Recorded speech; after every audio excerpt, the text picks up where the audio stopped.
What's up, YouTube? I'm back with a new video. Man, so I actually recorded this video a couple weeks ago and accidentally deleted the file. So I'm back again. Today I just want to tell you how to throw your own event. So a while ago I made a video about how film festivals are a scam, and I had a guy in the comments who was asking me basically to make a step-by-step how-to video about how you can successfully produce an event. With that being said, I'm going to try to make this short, sweet, and to the point, and if y'all have any questions, just let me know below. Alright, so number one, the biggest hurdle when it comes to producing an event is figuring out what type of event you want to produce. Now, in my experience, I produce independent music shows. I've also done film premieres. One of the next events that I'm looking to do is to go ahead and produce a film festival here in Houston.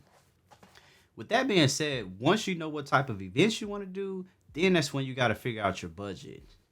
And with the budget, keep in mind this is going to be a venue, DJ, food, drinks, basically any sort of amenities that you want to have to offer the people who come to your event. Keep in mind with this, you can partner with all types of vendors. You can partner with food trucks, let them sell food. It kind of just depends on the venue. So it's very important when picking a venue to pick a venue that's going to give you the flexibility, because sometimes you can save on costs by simply partnering. For example, you don't have to make food, just partner with a food truck. Hey, you all can to be at your event. Sometimes these vendors will even give you a cut to be at your event. For example, you can have people selling different things and they can pay you like a fee or a percentage to sell those things. In my experience, I kind of look at it as a form of giving back. So sometimes I'll take a small fee. Sometimes I'll let vendors come on site for free. It really just depends on you, but that's a way to basically cut costs and to also offer people more who are coming to the event, but to save you money.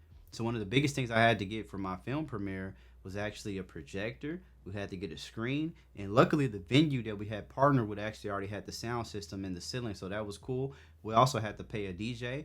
I also got sponsorships from different brands here around the city that actually gave us free product to give out. So we had alcohol on site, and just different things to kind of entice people to have a good time. Keep in mind, another way to increase your budget is to partner. Now, mind you, when you're partnering with people, I suggest you work with people who you've worked with before.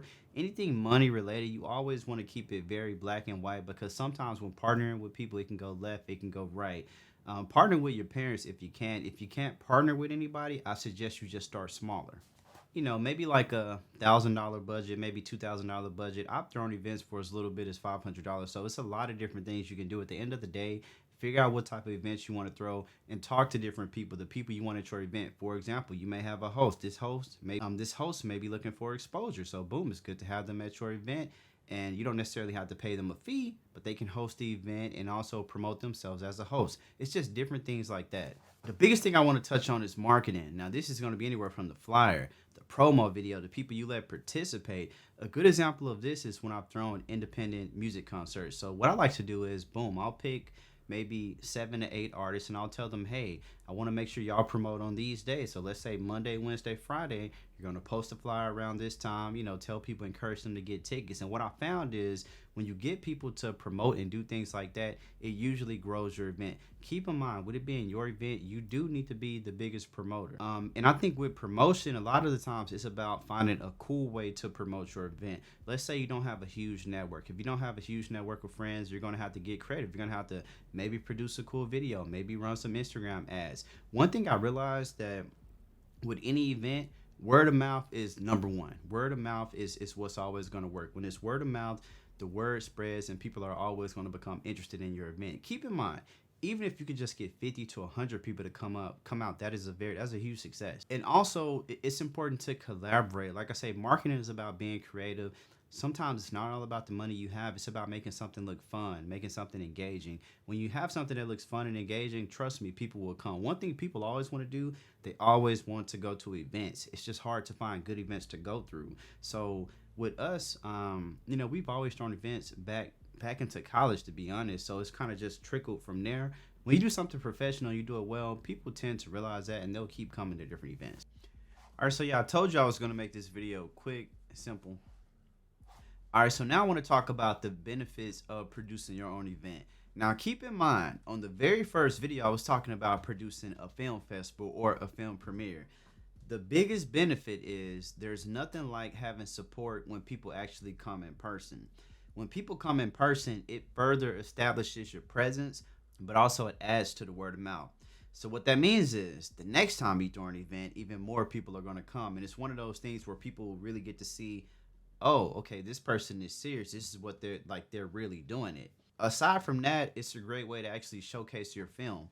Kind of like I was saying in my other video, man, a lot of the times you pay fees to these film festivals just for them not to select your movie, just to find out that they selected their friends, maybe selected family with a couple random people. Now, I'm not knocking anybody who does it. That's how you know it's all about who you know, not what you know. So with that being said, you could just produce your own event.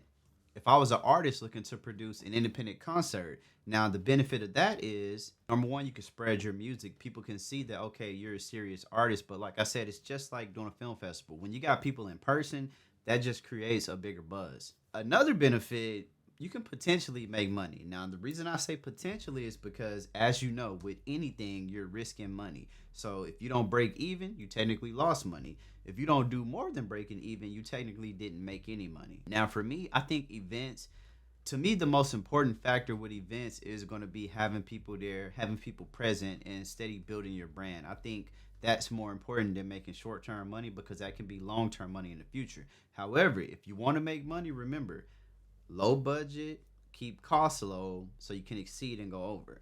When you exceed and go over, that's going to be straight profit. So it's important to keep that in mind. If you want to make money, you want to keep your costs low, and you have to charge people to attend your event. You can sell tickets anywhere from 10 to 20.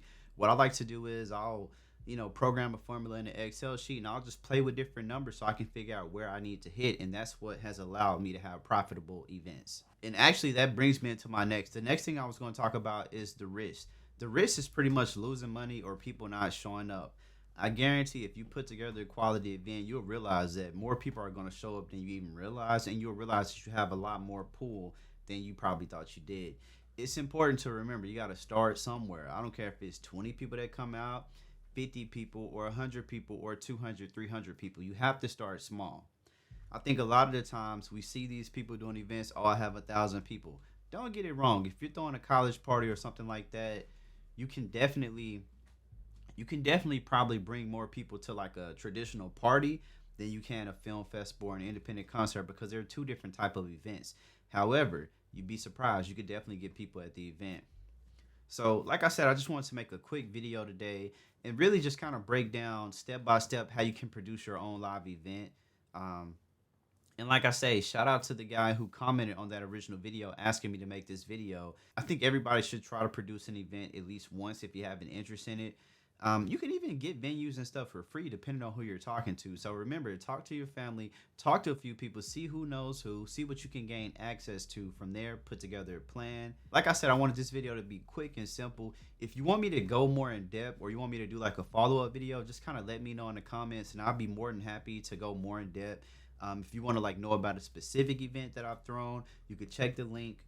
You can check the link in the description. I'm going to link you to all the different events. And honestly, one of the things I forgot to mention, make sure you include in your budget photography and videography. What I mean by that is capture your event. When you capture your event and you show people, I guarantee the next time you do an event, it's going to make people who didn't come show up.